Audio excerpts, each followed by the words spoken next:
welcome back to my channel. I hope everybody is doing well and this is the question paper of Environmental Science Theory into Practice 2 AECC paper सबको भरना पड़ता है। यूलिडी enhancement course है semester 3। Regular courses के लिए क्या questions हैं दिए हुए हैं, सोल के लिए क्या क्वेश्चंस हैं दिए हुए हैं। क्वेश्चंस देख लेते हैं किस प्रकार के हैं। एंड ये सब्जेक्ट का पेपर मैंने पहले भी कई बार अपलोड किया, but this is a different paper with different set of questions, तो आई एम शोइंग इट क्योंकि हेल्पफुल होगा so that you can prepare सारे तरीके के क्वेश्चन और कोई रिस्क नहीं रहेगा। जब तुम सारे तरीके के क्वेश्चन प्रिपेयर कर लोगे तो you can attempt them and अच्छे नंबर आने के चांसेस बढ़ जाते हैं, क्योंकि ये सब्जेक्ट तो पढ़ना ही पड़ेगा चाहे तुम्हारा कोई भी कोर्स है।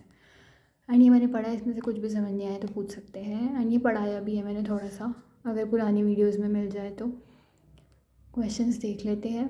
अच्छा, तो पहले 2 पेजेस तो इंस्ट्रक्शंस में इन्होंने दिए हुए हैं, हिंदी में और इंग्लिश में इंस्ट्रक्शंस हैं। Questions I think next page से हैं। हाँ, तो फर्स्ट क्वेश्चन है एक्सपैंड द फॉलोइंग, इनकी फुल फॉर्म लिखनी है I guess. IUCN MOEFCC NGT UNFCCC EPA। ठीक है, आगे देखते हैं। एंड आगे क्या है, NGT UNFCC अगेन EPA। एक सेकेंड यार, वो क्वेश्चन शायद हिंदी में था। हाँ, ये हिंदी में था। इतनी चीज़ें हैं ये फर्स्ट से लेके 5th तक जिनकी तुम्हें फुल फॉर्म लिखनी है, इनको एक्सपैंड करना है basically. Then fill in the blanks. Ozone layer in what protects us from UV rays. World environment day celebrated on which date. Total number of biodiversity hotspot in India is like how many. Gene bank is the example of which conservation strategy. आगे बढ़ते हैं। हाँ, तो आगे है dash is the estimated percentage of forest area that India should really have. Okay, then यही प्रश्न हिंदी में है।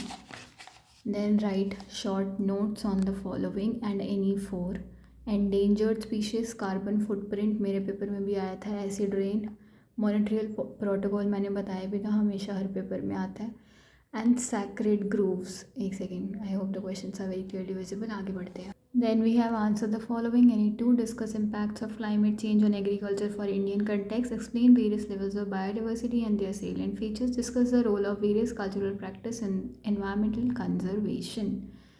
Okay, आगे देखते हैं।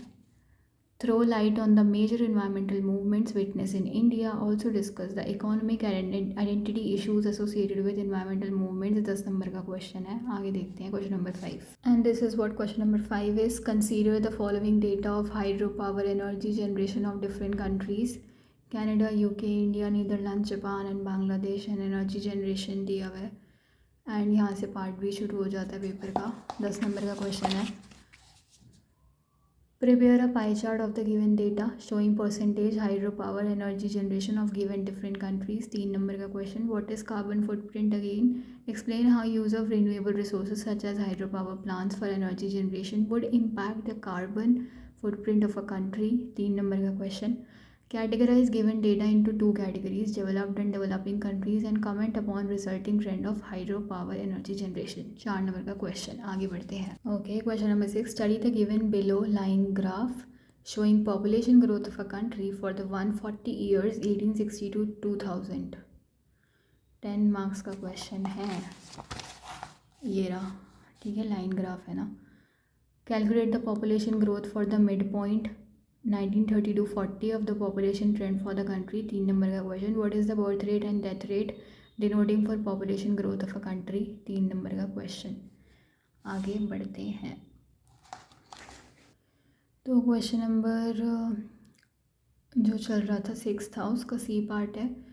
Comment upon the dip of the population growth that is observed during the decades of 1950 to 80। Suggest some possible reason for this। 4 number का question. Question number 7। What do you understand by the value of biodiversity? Explain the various categories that summarize the value of biodiversity of terrestrial ecosystem, forest and aquatic ecosystem, riverine or marine with suitable examples। 10 marks a question। Then part C, any 2। What do you understand by IUCN Red List? Explain its various categories while giving examples, suitable example for each category। ये भी शायद मैंने पढ़ाया हुआ है। आगे बढ़ते हैं। एंड अगर नहीं पढ़ाया है तो ऑफ कोर्स आप लोग बोल सकते हैं, सब्जेक्ट मैंने खुद पढ़ा तो ये मैं अच्छे से पढ़ा सकती हूँ। एंड थोड़ा बहुत शायद एक आध यूनिट ही पढ़ाया, उसके आगे नहीं पढ़ाया अभी। फिर वापस से स्ट्रेस मैनेजमेंट पे आ गए थे हम। Then question number 9, what is green house effect, जो कि हमेशा आता है भाई पेपर में। Discuss various negative impacts of global warming on the environmental, economical and social aspects of a country, ये भी हमेशा ही आता है। 10 नंबर का question, explain how rehabilitation and resettlement done due to development project can impact human settlements of an area, suggest some possible solution to reduce these adverse impact and provide suitable management। 10 number का question. ये question paper जो है यहाँ पे होता है समाप्त। मुझे उम्मीद है मददगार रहेगा। कुछ भी समझ में नहीं आए तो बेझिझक पूछने का कष्ट उठाएं। मैं पूरी समझाने की कोशिश नहीं करूँगी, मैं समझा दूँगी अच्छे से, क्योंकि ये पढ़ा हुआ है मैंने सब्जेक्ट और पढ़ाया भी है थोड़ा बहुत। And thank you so much अपना कीमती टाइम निकाल कर कीमती वीडियो देखने के लिए। एंड कीप सपोर्टिंग जिज्ञासा जगू फॉर मोर वीडियोज़।